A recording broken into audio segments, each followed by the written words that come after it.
Wis ora usah diurusi nek Bagong ki wong edan. Ya ora kaya ngono kuwi. Ya!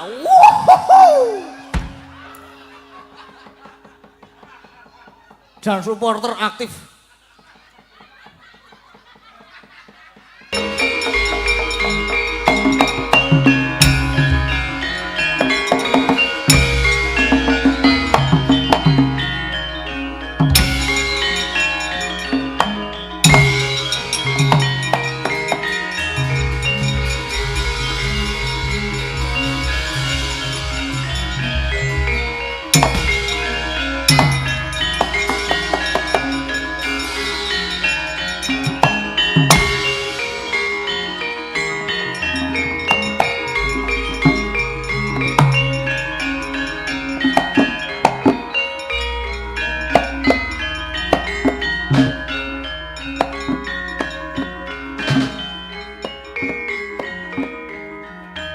Oh.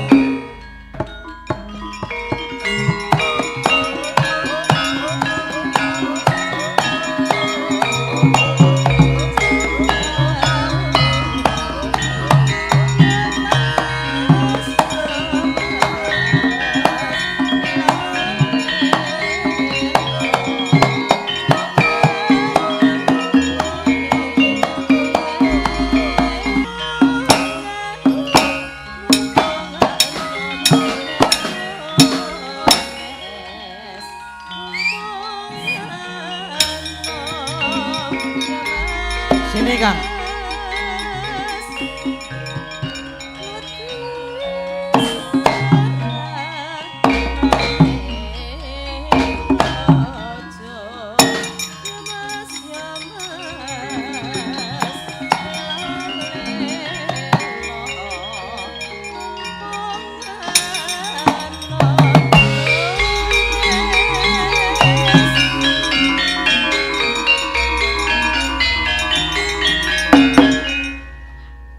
Wis po.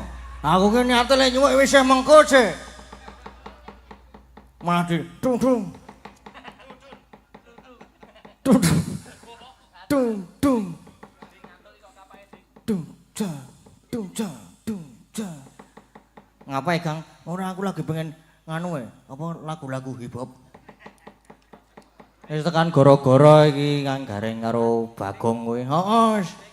Sudah sebentar lagi sudah bubar.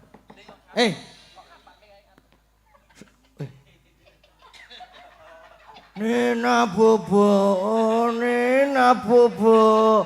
kalau sudah bobo digigit nyamuk. Sing jauh banget Kak ya Gang. Ayo, capek ya. Nek dinyanyikke lagu hip hop kira-kira turu ra ya? Ambo. Dicoba wae, Gong. Memeng aku.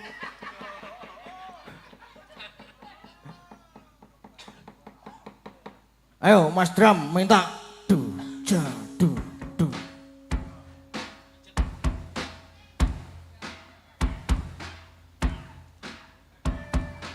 Nah, apa?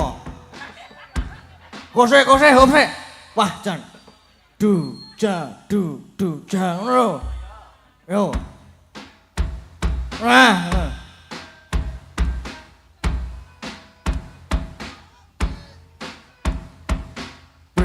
Bring bongkotan diketho tinggal celengan anyar dicolong malih nginjel mantan anyar dientep kala cengking kur syukur wala nang kok becicilan gawa banyu kok bececeran rupane ayu titol eceran ayu rupane gawa duwet jaluk duwet 20.000 nek bab duit aku ra duwe nek ngene aku nana lali aku wisan ya jigur tenan kok mbok wis Gong memarake medhase wong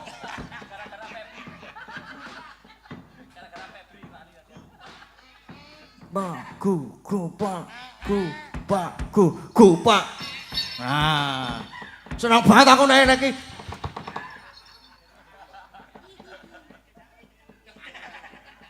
Alah. Wis ora usah diurusi nek Bagong ki wong edan. Ya ora kaya ngono kuwi. Ya! Wuhu!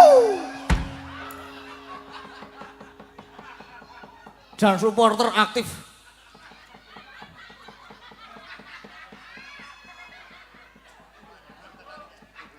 Gayung temenanan iki.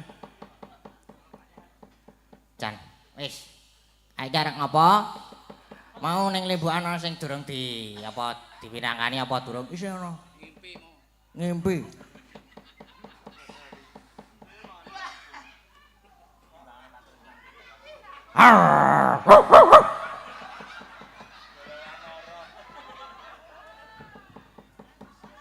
Aku bar weruh kirekku mau kon terus njuk pengen jegok-jegok ya aku. Seneng banget terus aku gede banget. Gede banget kaya aku.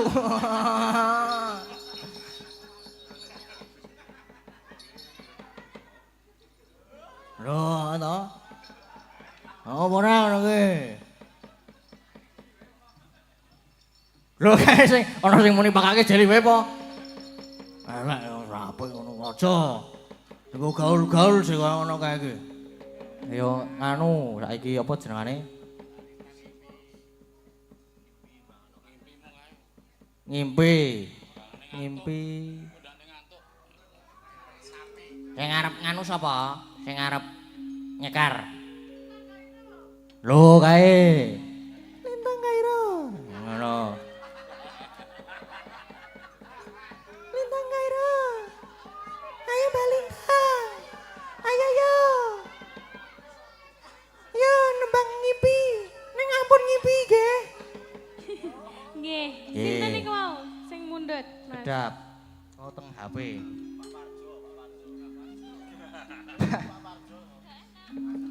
Pak sinten? Wah, kae lho, ngono kae.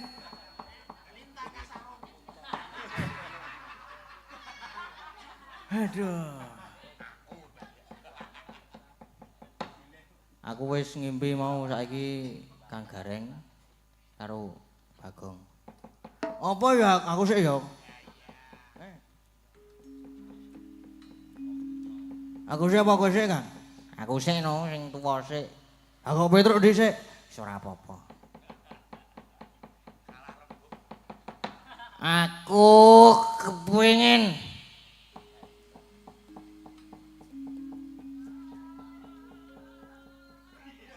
no, piye to? Aku kepengin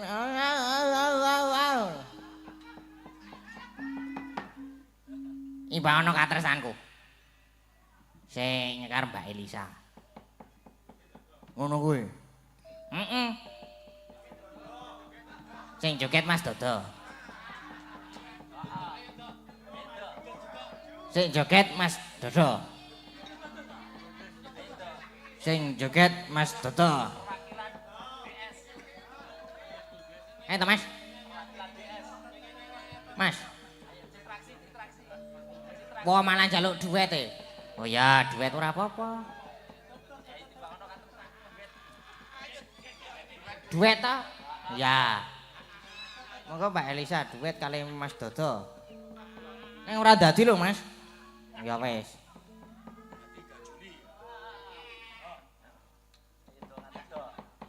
Ayo, Mas. Perwakilan DS iki. Yuk. Ayo, Mas, yuk. Glak esuk. Aduh.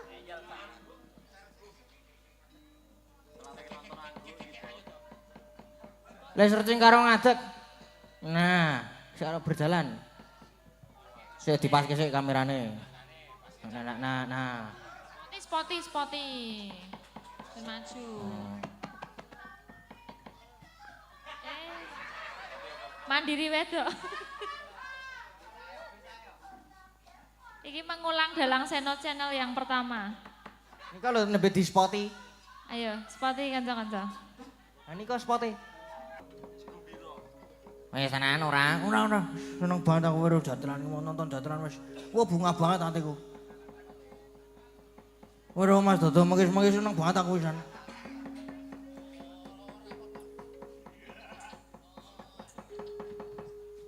Lah iki arep ngopo? Lha ya biasane kewajiban bos punakawan. Tak terakane Bapak. Wah ya wis. Sono ndara. Sono sinuwun Kresna. Ayo kepiye? Wis rono wae to. Anu wae ya. Apa? Playon songo yo jawab biasa. Ya wis ngono ku ya ora apa-apa. Ya wis gak rono wae yo.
Blegagag ugag sadulita mel. Sinun. Niki kok sinuwun Ndarawati janur Gunung Rawuten sudung kula.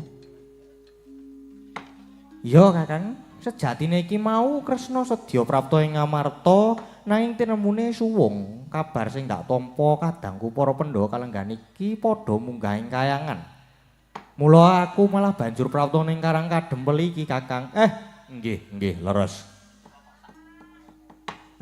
Niku pancen leres pancen saniki ndara kula Pandhawa sami minggah ten kayangan. Margi niki sami gadah gegayuhan. Gadahi gegayuhan anggenipun badhe nyuwargake keng ramaning nggih swarga. Sinuwun Prabu Pandhu lan Dewi Madrim. Niku sinuwun. Ya Kakang, nanging gumunku sing wis-wis Pandhawa iku mesti ora nate nilar tetarosan kelawan Kresna, nanging iki kok ora. Lah. Mbok menawi babakan iki Pandhawa badhe nggayuh piyambak.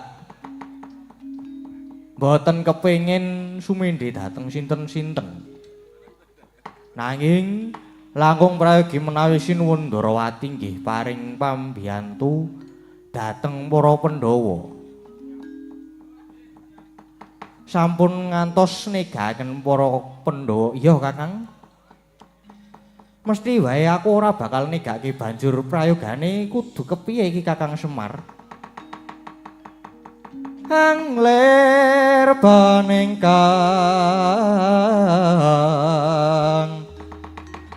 sinong mati gawe gelar darar yombak susutira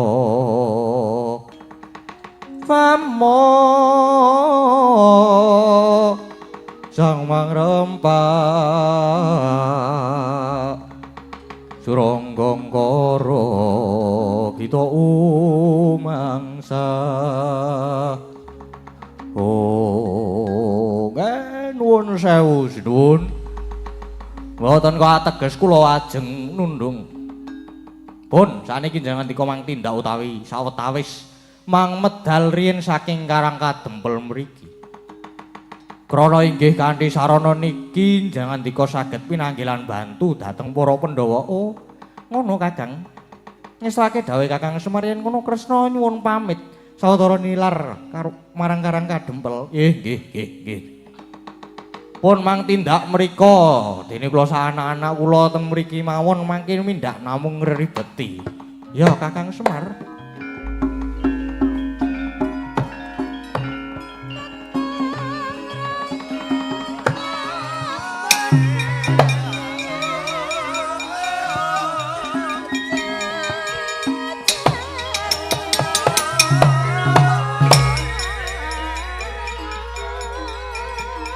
Tole ono wae.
Pukulun.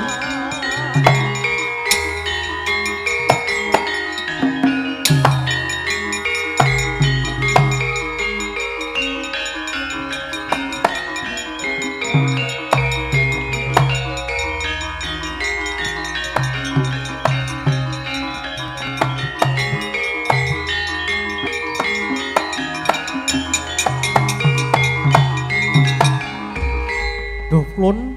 Rawuh paduka ingkang wayah ngaturaken sungkem pangabekti kunjuk wonten Nila Paduka Hyang Adi Pukulun Narayana wis ulun tampa ndadekke bombong tias ulun lajeng cumadung dawuh wonten wigatos ing karsa ingkang kados pundi Pukulun dene kepareng ngarca padha merpeki dhateng kula Nggih Kresna pancen ulun merpeki marang jeneng kita ya merga kayangan iki ana Dauruska pengamu ing buta gedhe, dewa-dewa ing kayangan mbuya ana sing iso ngendhake. Kita munggah ning kayangan padhangna lelakon iki ya, Ngger. Oh, inggih. Yen mekaten kula aturi suminggah. Ya Kresna.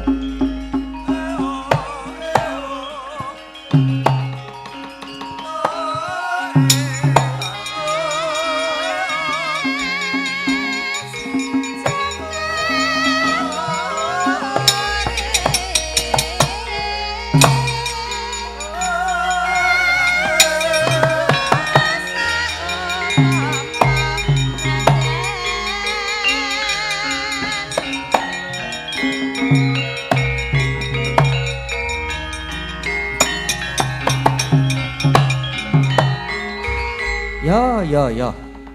Mbok menawa sarana iki aku iso ketemu kelawan Nyai Puntos kadang lan aku ya wis tanggap marang lelakon iki, mula nek iso Pukulun Hyang Jagadgiri Nata iki mengko tak tulungi. Nanging yen ora iso ya mbuh iki mengko piye dadine. Ya ngiras pantes karo golek kringet. Tak nusul kadang-kadangku Nyai Puntawerkuda Arjuna kembar aja sumelang. Aja sumelang pun Kakang nedya sumusul ing kayangan. Nanging gandeng ing kayangan ana buta gedhe, aku ya tak ngembari. Tak ngembari dadi buta, Yai Punta. Yai Punta. Ayo tiba tak sampak mudar.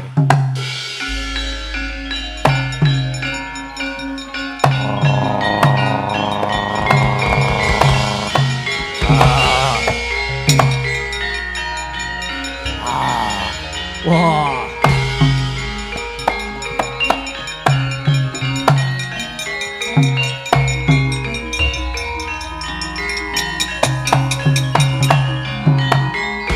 Oh, ladalah. gelem gedhe kaya ngene iki. Oh. Gedhe yo gedhe tenan. Yo. Tak nusul munggah ning kayangan karo tak walike menyura ketemu dulur-dulurku.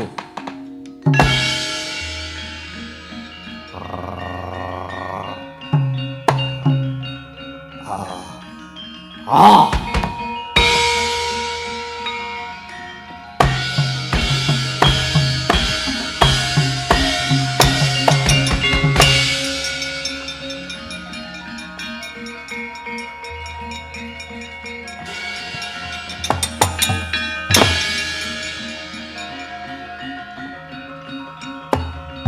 Ah. Oh. Oh. Ah.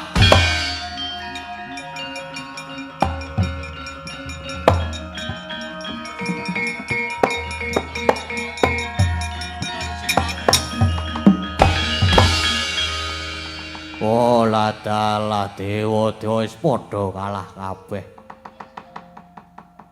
Semono uga Bathara Guru malah banjur ngoncati saka kayangan. Yo. Tak tanggunge mbok menawa guru arep golek jago sing kira-kira iso ngembari karo aku. Wah, tenan kae kok. Oh, ana buta gedhe banget kaya aku. Mbok menawa buta kae jagone dewa. Wah, rene yo. Ah! Ah!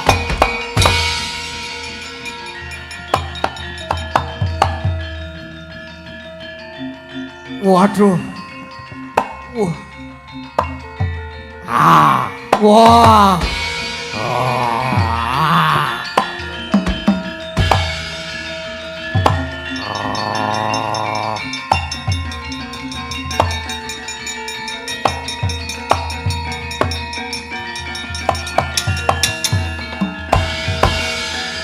Lingsara sari malendreng maloyong sari do pangeran Siti Layung ya silayung semangging gunung ya la Siti ya silayung semanggi gunung wah iki kok ana buta gedene padha karo aku. Sapa kowe? Oh, dadak takon barang pangling po karo aku. Genah bala 1000 ngene kok nek ngono kowe sing dadi srayane dewa. Ya aku srayane dewa, aku sing bakal ngendhake marang kamu. Wah, padha-padha buta gedhe banget kaya ngene iki. Imbang-imbang, ayo kegulung barang. Wah, ayo kegulung golek keringet.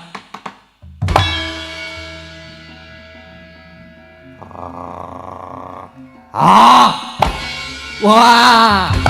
Wah! Woi!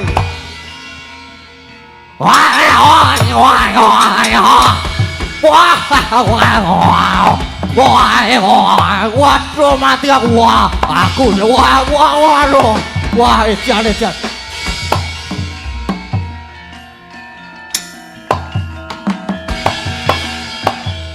Rame banget pokoknya. Rame sing mburi pating krumpiang, sing ngarep bengak-bengok. Buta sisih tengen salto kaping 98. Buta sisih kiwa salto kaping 1912. Wah! Kok seren iki kepiye? Suwe-suwe iki kesel. Monggo jane aku ning kene iki ora dadi jagone dewa. Ning aku malah arep ngewangi kowe. Ngewangi aku kepiye? Wis ayo to bareng-bareng ngamuk ning kayangan. Wah, ayo kangen digulung bareng di Bathara Guru. Ah. Ah. Oh!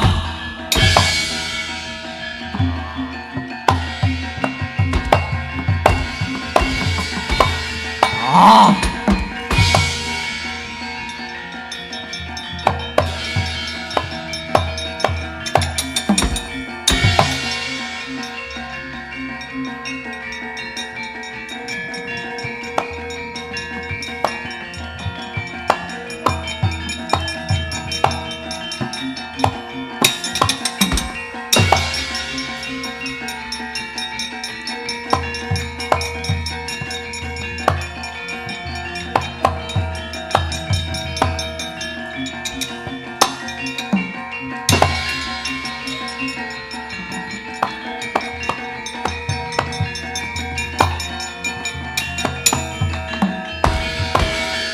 Kakang Narada pripun nyuwun tulung kaki Kresna dadi buta bala srewu nanging malah sami ngamuk sareng. Lah, kasa ta saniki niki undu-unduanipun saniki ngaten. Nyuwun tulung Kakang Semar mawon. Kakang Semar, Kakang Semar.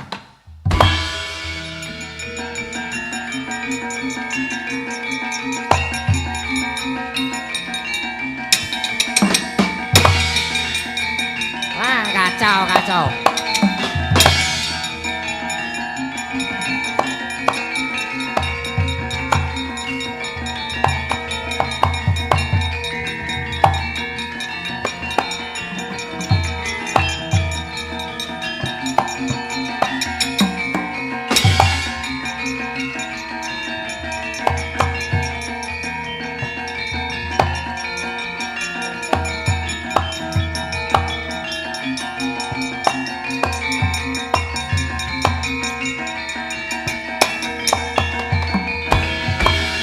Kakang Semar, kula nyuwun pangapunten kalayangan malah kados ngoten kawontenanipun. Lah ya iki. Iki undu-unduanmu, momonganku Pandhawa iki ora luput ning tok luputke mung merga kowe nuruti hawa nepsumu. Aduh Kakang kula nyuwun dipun tulungi lah. Ora urung terus nangis-nangis jaluk tulung to. Kula kedah kados pundi mongko Pandhawa papat Werkudara Janaka kembar pun kebacut nyemplung kawah Candra Dimuka. Apa terus nek Pandhawa nyemplung kawah iso dipestheke nek Dakabong? Kula nyuwun tulung Kakang. Guru, iki underane perkara mung ning Ndara Werkudara. Nek kowe njaluk ngapura karo Ndara Werkudara lan minangkani penjangkane Ndara Werkudara, mesti kowe slamet wis saiki kowe nututi nyemplung ning kawah Candra Dimuka. Ngesuaken dawuh Kakang Semar.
Wangkah Sang Haryasena sarwi anggendhong ingkang rai Raden Arjuna miwah Diana kula sadewa.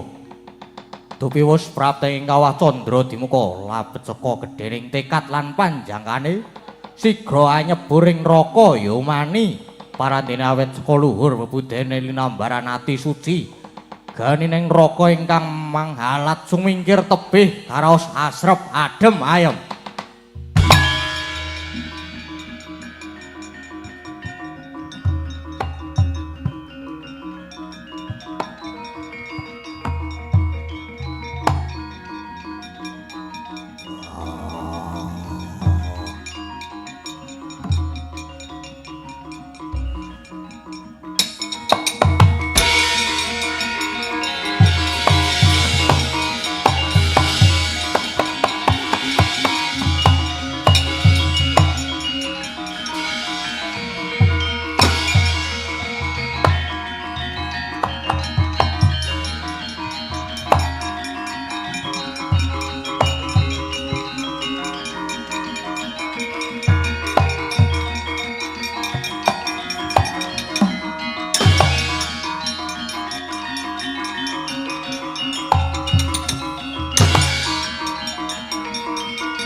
Sewu panas dadi siji.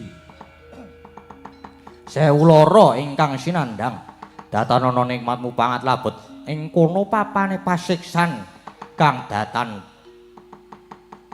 Dewangapura nenggih duk rumuhun Alendra Ngastina Prabu Pandhu Dewanata miwah ingkang garwa putring Mandaraka Dewi Madrim. Kaya datanana siang lan dalu anane amung pasiksan lan pasambat kabrongot panasing geni Yomani sakecap Dewala datan kawijil sambating Prabu Pandhu miwah ingkang garwa. Apaning kono wis dodong marang kalepatanipun kang nalika semana parikedan nuruti krentek ingkang garwanem. Ya Dewi Madrim pilalu lila legawa prapting lampu sinendal mayang kacemplungaken ing neraka Yomani. Bauta kocap labet sentosaning tekad nggenira angugemi dhateng jejere. Satemah Yomani saya adem dangu karaos asrep ingkang mumpal mubaling geni ingkang manghalat-halat sakala saya nebih temah sirna bareng praptaning para Pandhawa papat.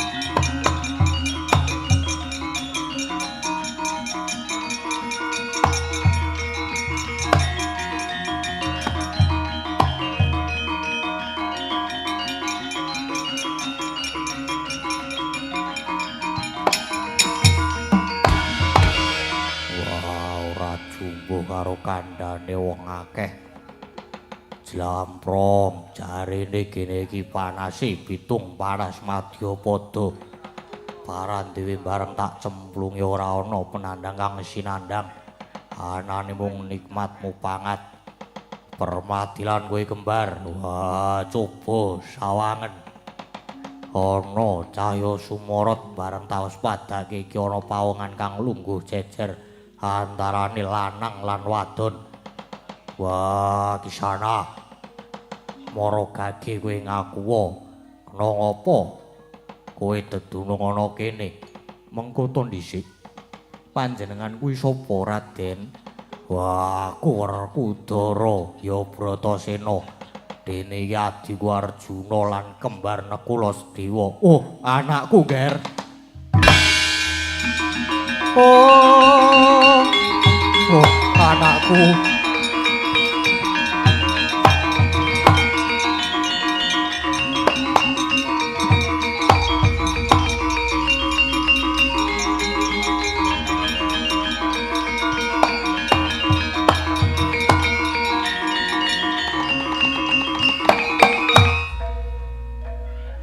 aku Ger Bratasena permadilan sira pinten tangsen endi kakangmu Puntadewa anakku Ger kembar pinten tangsen kowe linarerake saka kuwa garbanipun ibu kowe ora tinenggani ibu kula aku Sudarmamu lan ibumu Madrim wong bagus Ger kena apa Pandu bapakku lan Babu Madrim papan ana kene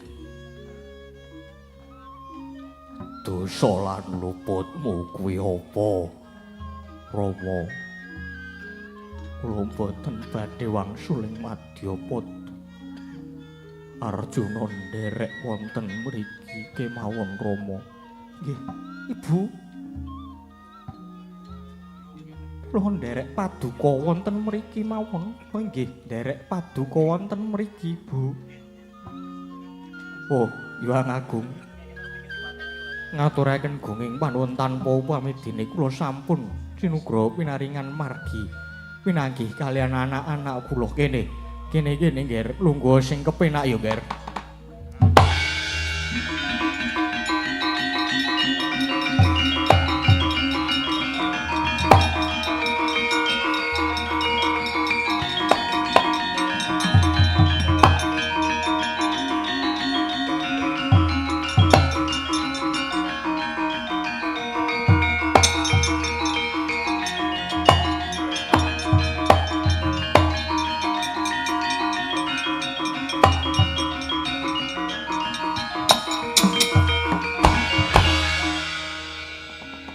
syukur kunjuk paduka Duh Gusti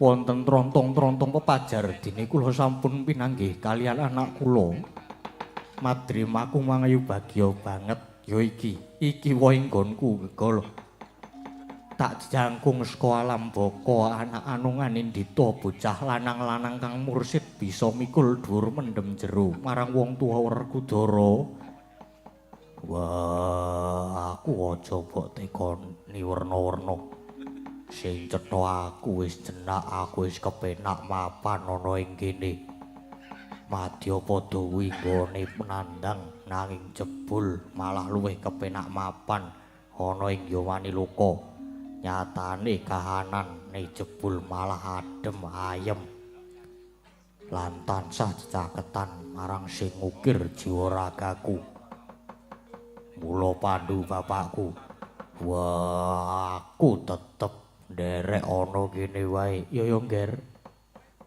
nanging kabeh mau kudu angon wanci wayahing mangsa kala ngerti ya Nger anane pun bapa mapan ana kene ora krasa panas nanging malah krasa adem lan nikmat mupanget mbok menawa merga saka dayane anak-anakku kang padha gentur tapane utama lelabuhane Nger mangkono mau ingkang ngrasake ya wong tuane ingkang gegulang marang kautamaning anak.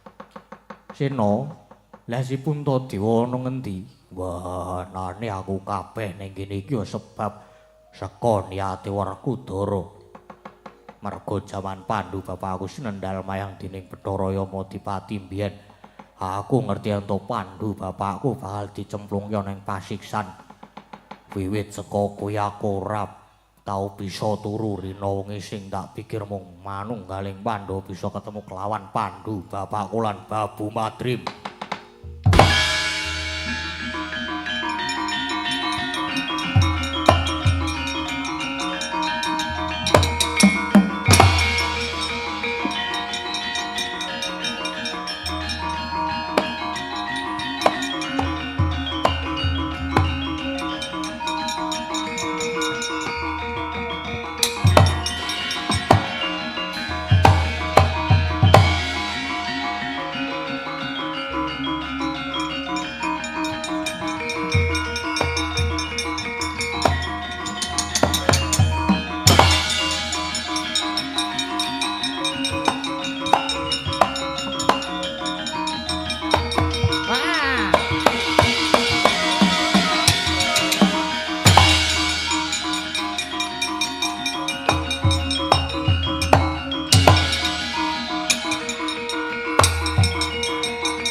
mboten. Ah, dikira kobong dadi awu jebul ning kene malah pati glenik jagongan. Ah, pripun Adi Guru niki pripun? Titah Ulun Pandu lan kita Madrim. Pun kayak ngendika, kalih disawang Werkudara Janaka kembar lho isih do meger-meger. Mboten kobong dening kawah. Nggih. Pandu sejatine dumadining perkara iki ya sebab saka luput ulun, Nger. Kiraku anak-anakmu nyemplung ing neraka ya mani bakal dadi awu. Nanging jebul malah ora njalari tinemu ing pati. Mula ulun nglenggana marang kaluputan ulun, Nger. Pandu ulun minta aksama ya, Nger. Adi Guru. Jenengan iku pun delik lho. Kok malah ngendika ning kalih Pandu. Wah, niki urusane kalih Werkudara. Mula ning ngendika niku ya karo mirsane Werkudara. Isin. Nikian si Adi, Guru mboten nyuwun ngapura kalih Werkudara, kayangan malah saya remu mboten gendang rampung lakone. Inggih Kakang Werkudara. Bratasena. Sena Bima Werkudara Werkudara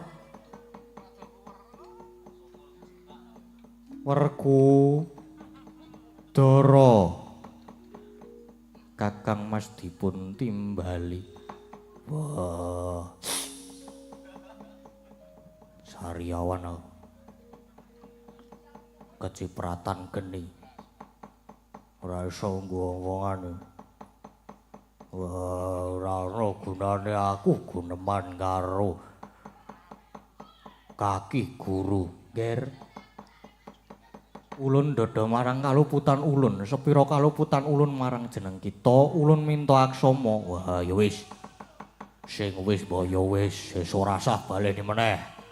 Ya ulun trima, nanging Werkudara iki ana buta loro ngamuk gawe rusak ing kayangan. Ulun tulungono. Wah, yo. Aku sagu nulungi nanging ana syarate. Seranane apa Werkudara? Lan kita nyuwun apa, Nger? Bapa Pandu lan Ibu Madrim. Entasna saka Yomani. Ya Nger, ulun udaneni wong atua kita bakal ulun entaske saka panasing Yomani loka. Wah, aku wegah nek wing dintaske trok. Nanging aku nyuwun Bapa Pandu lan Madrim dipapanke diunggahke ana swarga Tundasanga. Dipapanke ana swarga ingkang langgeng. Ya Werkudara. Lamun mangkono ulun pinangkani Nger Pandu lan kita Madrim munggah ana ing loka baka wis purna darma kita anggone jeneng kita ngunduwa ing Kwanggawi. Mula ulun nunggahke ana ing swarga Tundasanga ya swarga langgeng. Aduh, matur sembah nuwun pukulun.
satriya gagah gedhe dhuwur wani methuke aku. Sapa? Dadak takon. Wah, ana buta kok ambune wangi. Buta cara ngendi ambune wangi iki? Ambune wangi. Genah nek kowe iki kakangku, bunta mbarep kakangku.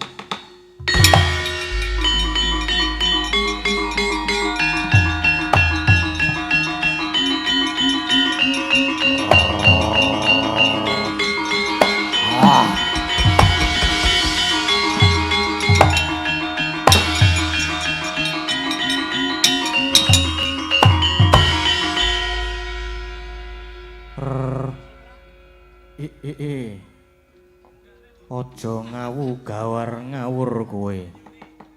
Wah, untal Malang. Wah, untal Malang piye?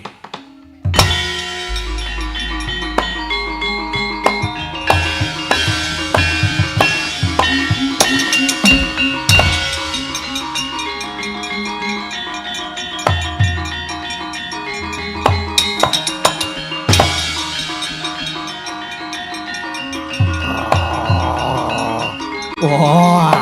Wah.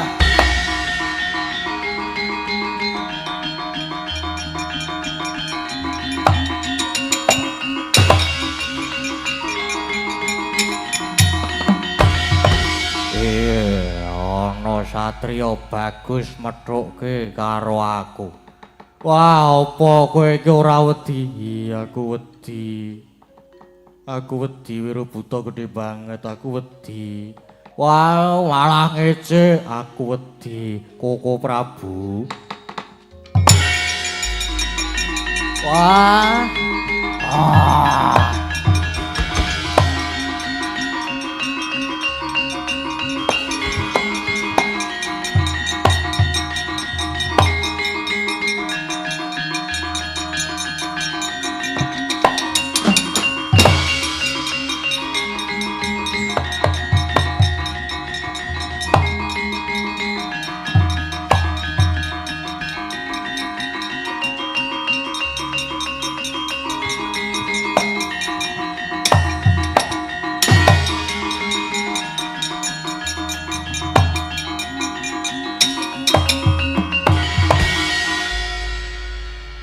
Durga, merga saka pakarti munggonmu gawe pengaruh marang ulun, temah ulun nandang wirang. Sesuk meneh aja sok mengaruhi kelawan ulun. Tobat inggih nyuwun pangapunten ulun. Ayo kita bali ning dandang manguring. Inggih nyuwun pangapunten ulun, kula wangsul.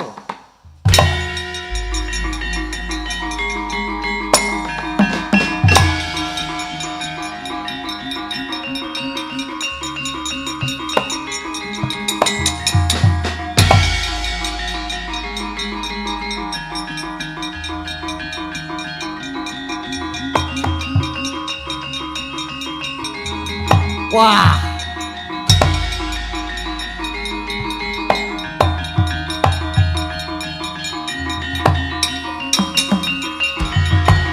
Ayo, ndi para pendho, aku Werkudara. Wah, tak tugel gulumu tongkat Tamparana. Waduh. Mati aku. Woi. Wah.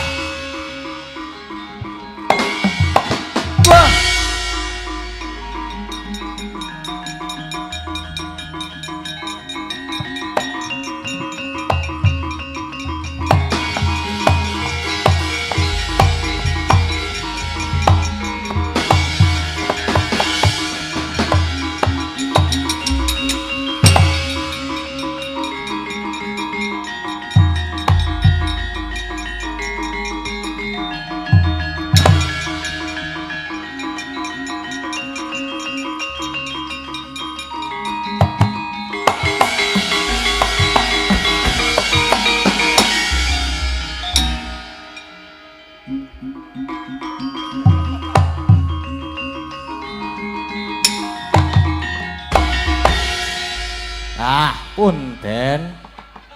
Kula ugi nderek nekseni yen sinuwun Prabu Pandhu lan Kang Ibu Dewi Madrim sampun minggah wonten ing swarga. Pramila kanthi purnaning lampahan Pandhu swarga utawi Dewa Amral menika saged andayani lan murakapi ingkang tansah dipun suwun.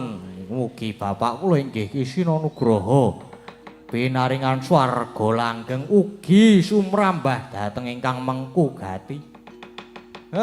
Selamat ulang tahun Dalang Sena Channel yang kelima. Mugi saya rumaket anggenipun sami mangun kekadangan daya dinayan saya moncer saya kuncara saya ngrembaka langgeng lestari Dalang Sena Channel rahayu rahayu rahayu dara.